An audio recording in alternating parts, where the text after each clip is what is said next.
Jehová, quien se autoproclamó y se hizo llamar Señor omnipotente y único Dios, se atribuía las victorias de Israel cuando éste derrotaba a las otras naciones que habitaban en tierra de Canaán. Estas naciones rendían culto a otros dioses como Dagón, Baal, Astarot, Asera, Moloc y otros más.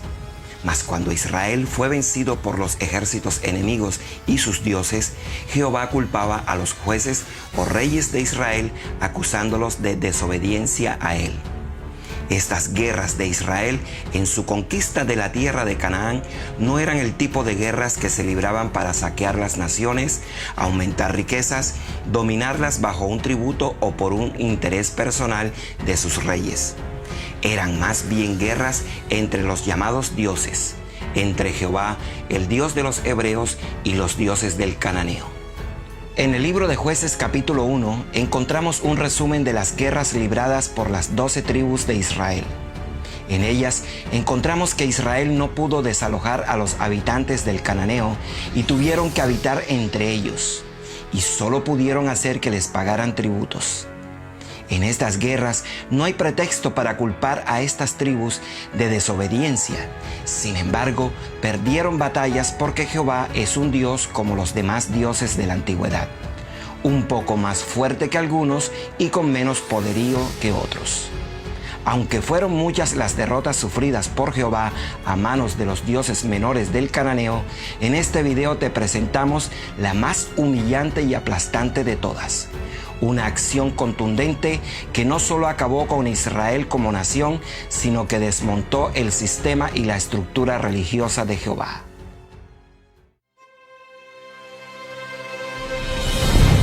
Somos el Proyecto Avatar. Bienvenidos a nuestro canal. El poderío guerrero de las tribus de Israel bajo la dirección de Jehová Yahvé siempre estuvo limitado a victorias parciales.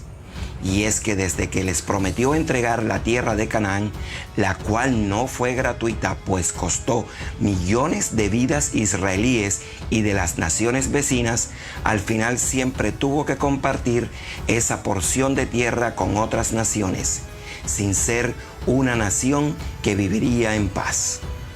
En los relatos bíblicos encontramos este ir y venir entre victorias y derrotas. Los métodos de Jehová para con su pueblo muchas veces no funcionaron, y vez tras vez Israel era avergonzado en menor o mayor grado por el cananeo y finalmente fue arrasado y deportado por el imperio babilónico.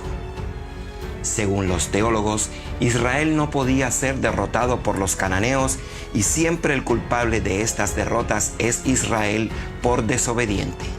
Según ellos, Israel tenía una buena razón para tener miedo y su pánico era completamente lógico, porque si Jehová no peleaba por ellos, ellos no podían esperar más que una derrota.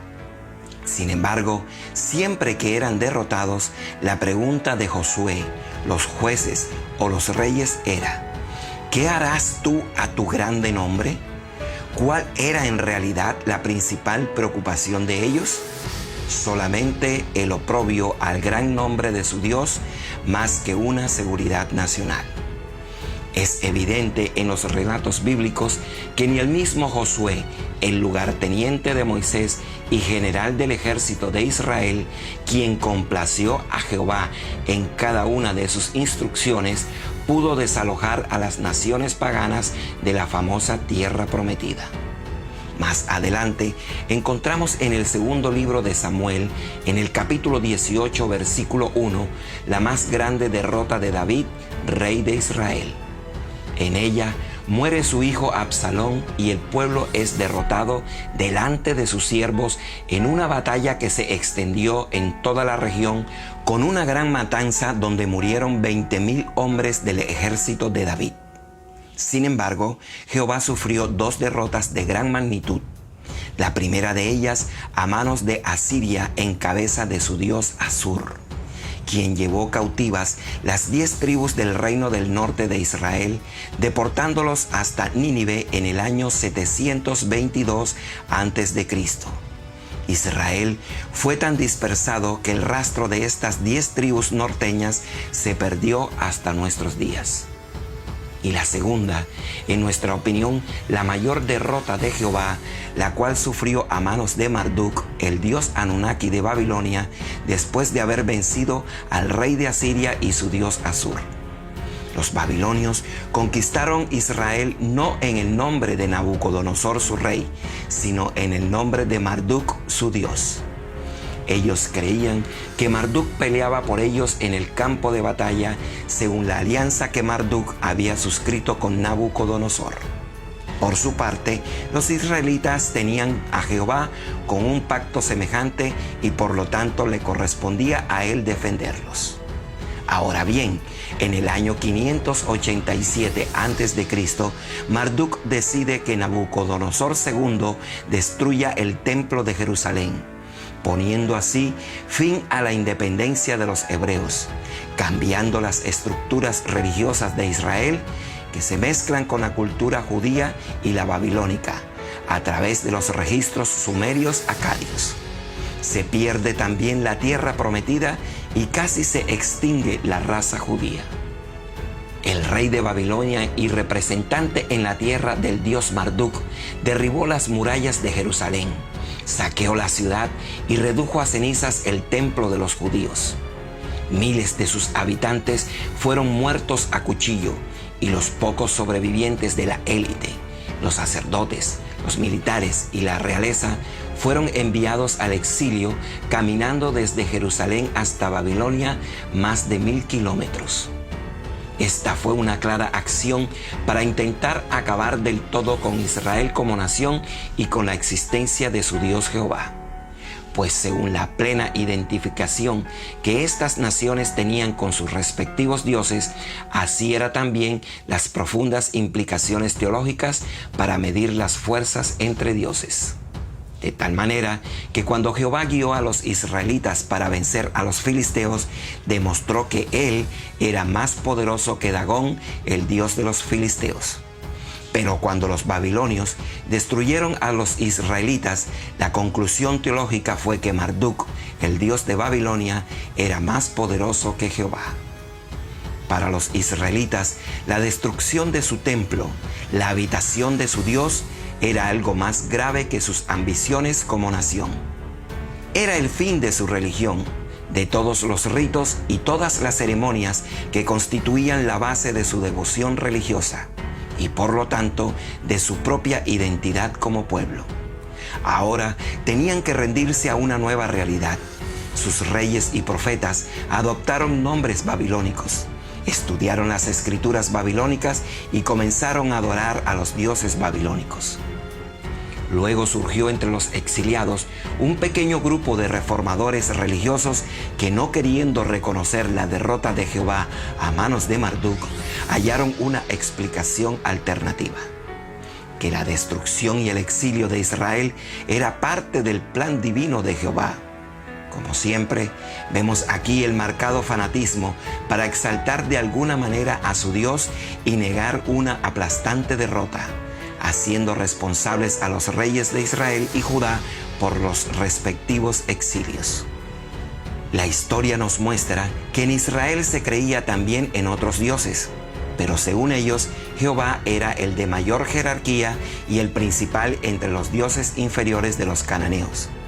Así lo dejan ver muchos textos bíblicos, y uno de ellos lo encontramos en el Salmo 97, que dice: «Porque tú eres, Señor Altísimo, sobre toda la tierra, encumbrado sobre todos los dioses. ¿O quién como tú, Jehová, entre los dioses?». Sin embargo, Jehová no pudo vencer a Marduk. Fue derrotado, siendo expulsado de su trono en Jerusalén y de sus dominios en tierras cananeas. Y con ello preparó el terreno para una nueva forma de pensar respecto a Jehová y a la naturaleza misma del universo. Y fue así, después de estos saqueos, deportaciones y dispersión, que todas las naciones iniciaron las primeras expresiones de un monoteísmo inequívoco, concluyendo que había un solo Dios que estaba por encima de todos los mal llamados dioses del Medio y Lejano Oriente. La introducción del monoteísmo entre los judíos fue, en otras palabras, un mecanismo para racionalizar la derrota catastrófica de Israel a manos de los babilonios.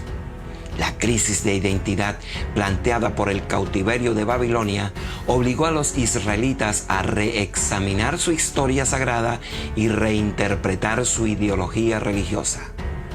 Entonces, para estos reformadores monoteístas que sufrían el cautiverio en Babilonia, era mejor crear una nueva imagen, la de un solo Dios vengativo y lleno de contradicciones, antes que abandonarlo, y con él su identidad como pueblo.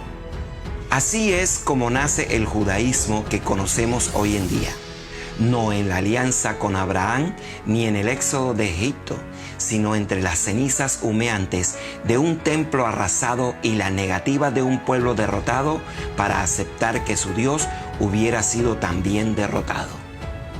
El Dios que surge entonces tras el fin del cautiverio de Babilonia era un nuevo tipo de Dios, singular y personal a la vez, un Dios solitario, sin forma humana, que sin embargo creó a los humanos a su imagen. Un Dios eterno e indivisible que exhibía toda la gama de emociones y cualidades humanas, tanto buenas como malas. Y este es el Dios que hoy en día adoran muchas corrientes religiosas, entre ellas la judeo-cristiana, que sin conocer el trasfondo histórico de su Dios, aún no tienen idea que este nuevo Dios en nada se asemeja al que vino a revelar Jesús el Cristo. Esperamos que este material siga contribuyendo al despertar consciente y haya sido de tu agrado. Si es así, te recomiendo suscribirte y activar la campanita para que YouTube te avise cuando subamos el próximo video.